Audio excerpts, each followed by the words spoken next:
Welcome back. It is Wednesday, April 3rd, and the MLB are four. Best bets are on the way. It's Austin joined by Logan. Let's recap yesterday. Another solid day for us. A 3-1 day. I ruined the sweep once again, but let's talk about Logan. A wonderful call on Rays -0.5 in the first five.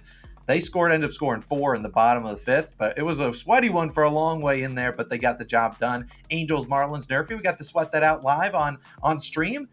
We had 6 up, 6 down, not a single base runner. We love that. The Soto and Betts hit parlay, cashed once again, and then the Yankees and Diamondbacks over 4.5 in the first five. My pick did not hit. 3 runs in the first inning. Nothing else. The rest of the 5 just terrible. I swear the Diamondbacks probably could hit the over in the first inning, but they had to be boneheads. But hey, if you haven't been tapped into the parlays of the day, that's on you guys because we're 2-0 currently on them. And if you want to tap into today's, good for you because it's on Odds Checker every Monday through Friday. Top link in description, top link in pinned comment. You'll check it out. 2 players. We love to get a hit. And we have a lot of early games today. So definitely make sure you tap into that early. It's been live by 9:30 a.m. Eastern time, pretty much like an hour after the video drops each of the last 2 days.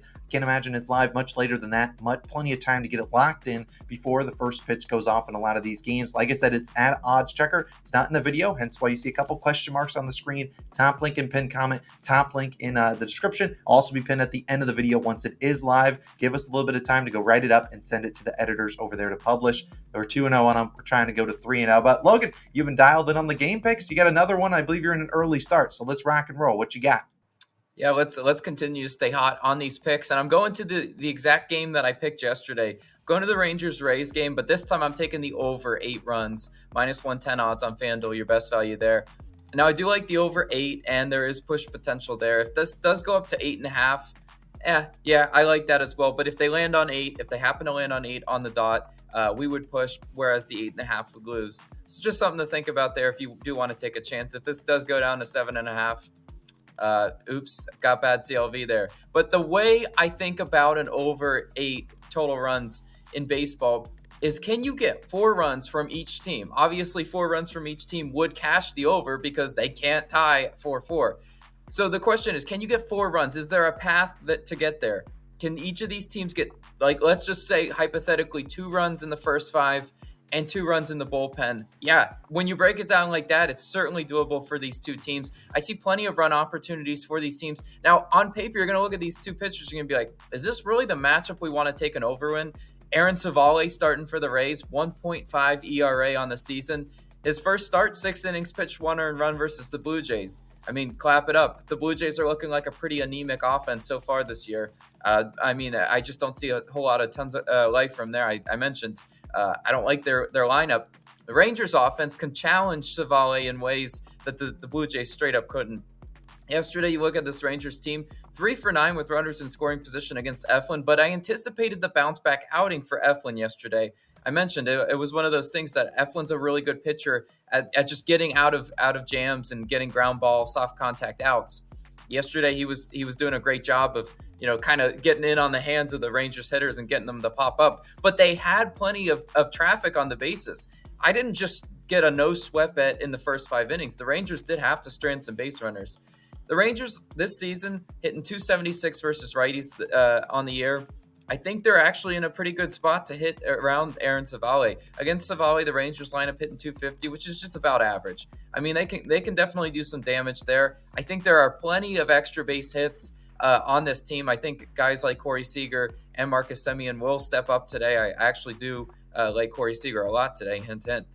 But I think there's going to be some runs early and often for this Rangers offense. Even missing Josh Young, I mentioned that's sort of a big loss. I still think they'll be fine today. Now, we look at the other side. Nathan Eovaldi starting for the Rangers, 3 ERA on the season. His only outing this year, he went 6 innings, pitched 2 earned runs versus the Chicago Cubs. Now, Eovaldi's expected ERA this season is a 4.94, meaning he had a little luck go his way in that first start. It easily could have been, a 3 or 4 earned run type outing for Eovaldi in that game, but the Cubs just didn't do enough damage. I think the Rays actually get to him today. Now, playoff Eovaldi is a machine, but I still think the Rays can get 2+ runs on him. We remember playoff Eovaldi went into Tampa Bay and absolutely cooked them. Now we look at kind of his outings last year. He had a one good outing, 1 bad outing against the Rays in the regular season. Kind of a mixed bag. I still think the Rays are very capable of getting to him. Actually, the Rays kind of made me pull my hair out in that first 5 innings because it was looking like there was going to be 1-0 for a while. But did they have plenty of base traffic in that game against Heaney? They still did, and Andrew Heaney was just straight up dialed in. Now they get a righty, and I still think they're going to be able to do damage against Eovaldi. I think actually they're going to get some hard hit, extra base hits because Eovaldi's weakness is he sometimes is hit pretty hard. His hard hit percentage is near the back of the pack there. And then we go to the bullpens. So I mentioned, can we get 2 runs for each of these teams against the starting pitchers? I think so. Now we go to the bullpens, and that's where I think the rest of the runs will come. The Rangers have scored 4 runs off the Rays bullpen in the prior 2 games. Rays bullpen, it's good. It's not great. Still think there should be runs late game for the Rangers in this one. And the Rays should see opportunities against the Rangers bullpen in their 3.26 bullpen ERA. Rangers bullpen has already had a meltdown. I've seen it before. Leclerc, he was a great playoff guy. But again, some of these playoff guys that were great in the playoffs, are they this sharp early into the season? Not really. I think there's plenty of walks. The question is, can both these teams hit with runners in scoring position? They're capable of doing it. Did they bring the bats today? I think they do. I see the path to get us over this 8 total. So I'm going to go ahead and pick that as my best bet of the day. But Austin, you got a player prop. Where are you going? Yeah, make sure you lock that pick in because it is one of the earliest games on the slate. I'm actually going to one of the latest games. However, I have a trivia question for everyone out there, and I want Logan to participate. That before we get into Nerfy Nation, obviously your guys' favorite portion of the video, there's actually been 6 teams this year that have not scored a first inning run. Logan, I'm going to let you ponder on it. Try to name as many of those 6 teams. No cheating while I'm talking about my pick of the day. 6 teams. Let me know what you think. I'm going to talk about my pick, though, right now. I'm going, like I said, the latest night game. I'm going to Dodgers and Giants. I'm actually taking a player prop. Shohei Ohtani, I like his over 1.5 bases, plus 100 on DraftKings. As we always say, you want to place these base props not away from FanDuel because there is a chance Ohtani doesn't play here. And if he doesn't play and comes in and pinch hits and maybe he doesn't get a hit in that at bat and that's his only one of the game, FanDuel will grade you as a loss. Not only that, FanDuel also has this at like minus 120, minus 125. I'd rather obviously get plus 100 than pay minus 125 for a base prop. Now, Ohtani obviously has had a slower start to the season. He's batting .242 on the year, and he yet to hit his first home run of the season. Now, despite, a little bit struggling out the gate, still has 2+ bases in 4 of 8 games. And he's coming off a game, actually, he didn't get a hit. 0 for 3 with a walk. Now, typically we like to back those guys because we're like, all right, well, 0 for 3 with a walk. I mean, they're kind of due to get a hit. That's just a law of regression kind of thing. Also, sitting right behind him is Freddie Freeman, a guy that has 6 hits over the last 2 games. So, I don't think they're going to necessarily be so afraid of Ohtani's first couple of plate appearances because of Freeman, I think, is the guy they're kind of more afraid of right now. Now, Kyle Harrison will start for the Giants. He's, debuted last year. He's been pretty good, except he has one key weakness that he's really struggled against, and that's left-handed batters. And enter Ohtani, a lefty. Last year, Harrison allowed a .333 batting average to lefties and only a .179 to righties. So clearly struggling versus lefties. Those guys are seeing his pitches a little bit better. He is a left-handed pitcher, which kind of goes against normally what you expect to see. This year, he hasn't faced a lot of lefties. Only one start. Those lefties are, I believe, 1 for 3 against him. Last year, 12 hits allowed, 2 lefties.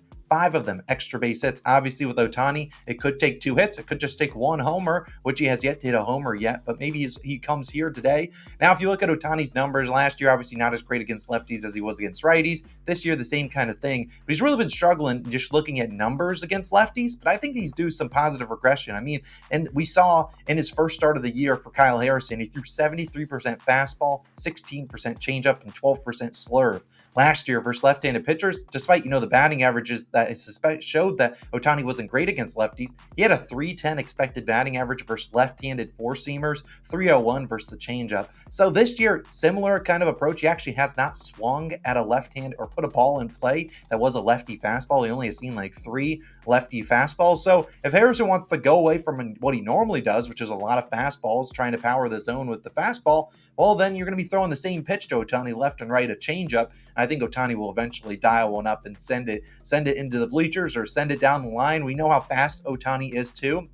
I mean, you might think, oh, this guy's super fat, super big. He's not going to be that fast. No, he can zoom around bases. So if it's close between a single or a double, Ohtani is a guy that will test out that and go for the double. I just think he's due a little bit of positive regression against lefties. Obviously, he's normally better against righties, but Kyle Harrison's really struggling against lefties. I think it would be a great time for Mr. Shohei Ohtani to get his first home run of the season, coming after Dinger Tuesday, where people probably backed him yesterday to get one. I think it would be right if he gets one tonight. Plus 100 on his over 1.5 bases. Walks do not count. Hit by pitches do not count. Stolen bases don't count. It doesn't count if he gets a single and his teammate hits him to second. He needs to do it all at the plate. That's a base prop. We need the over 1.5 bases plus 100 on DraftKings. But Logan, you know what time it is, baby. It's Nerfy Nation time. We need the rock music. We need the flags. And before we dive into our Nerfy of the day, I'm going to let you try to answer my trivia question. You better not have cheated while I was talking about Ohtani. 6 teams. Can you name any of them?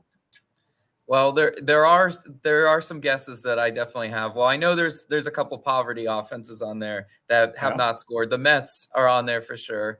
I know the Nationals haven't. The Pirates are not a good first inning team. I would assume they're on there. All right, you got 3. Need 3 more. Yeah, gosh. I mean, there's another real bad team. A real bad team? Yeah. Well, the Rockies. Yeah, there you go. There you go. All right. That's 4. So that's 4. Now the other 2 probably. I mean, Marlins and A's have, but I don't know who the other ones.